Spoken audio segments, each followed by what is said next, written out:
Bismillahirrahmanirrahim. Now, what is the action of these intercostal muscles and the other muscles around it? Note, one of the action of the intercostal muscle is to help in respiration, and another action is that it fills the gap between the intercostal between the ribs, and in this way the wall of the thoracic cavity is being completed, and it protects the structure which lies in the thorax. And secondly, during very forceful inspiration, it prevents the bulging out of this tissue, that is the lung and the pleura, through the intercostal spaces. It prevents the bulging out of this as well, and help to keep the thoracic cage as constant. But it also plays roles in inspiration. Now, what is said that the external intercostal muscles are inspiratory in function, while the external intercostal muscles are the internal intercostal are expiratory. A lot of discussion about it, but the whole summary is that the external intercostal are inspiratory in function, while the internal intercostal are expiratory. Okay, and when the individual do inspiration, forceful inspiration, what happens? Look, the vertical diameter of the thorax, the transverse diameter of the thorax, and anterior posterior diameter of the thorax all increases.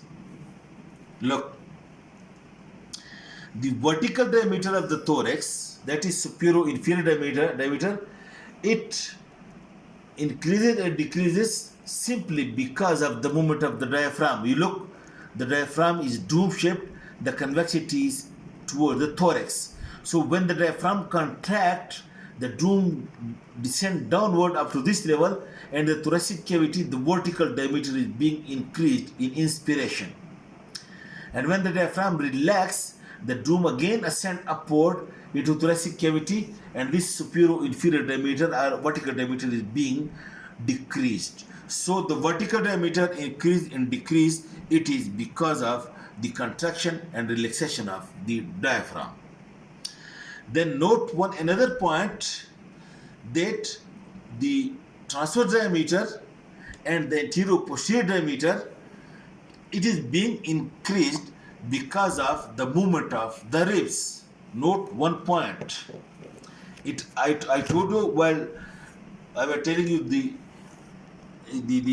introduction, that the ribs from the posterior end to anterior end are coming obliquely, so that, note the point, that the posterior end of each rib is at a higher level than its anterior end. Notice it is oblique.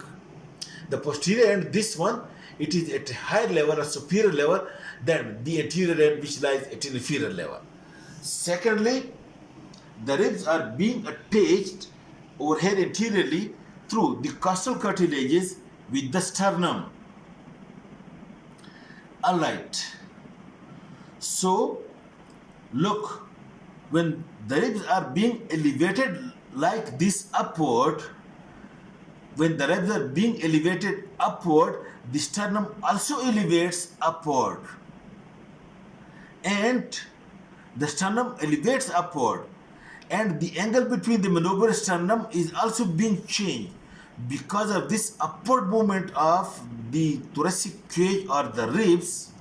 Because the anterior end at a lower level, when you elevate, the anterior end becomes up and the sternum becomes up, and in this way, when the sternum comes over here, which was lying over here, when it comes over here, this anterior posterior diameter of the thorax is being increased, and this movement of the rib, which elevates the sternum upward and increases the anterior posterior diameter, that is being called as the pump handle movement of the ribs. Pump handle, the pump which you know, the hand pump. And then at the lateral side, you can see this is the transverse diameter. These are the lateral margin of the ribs. So when you catch hold with the help of muscle, for example, you elevate this lateral part of the rib. When elevated, In this way, the transverse diameter is also being increased because of elevation of this later part of the ribs, and this we call it as the pump handle, the bucket handle movement. Look, the bucket handle movement, doing like this and like this, increase this diameter. In this way, elevating the ribs like this increase the transverse diameter. While with this is bucket handle movement. While with the pump handle movement, when you elevate the whole rib cage like this, the sternum becomes more comes anteriorly, and the anterior posterior diameter is being increased.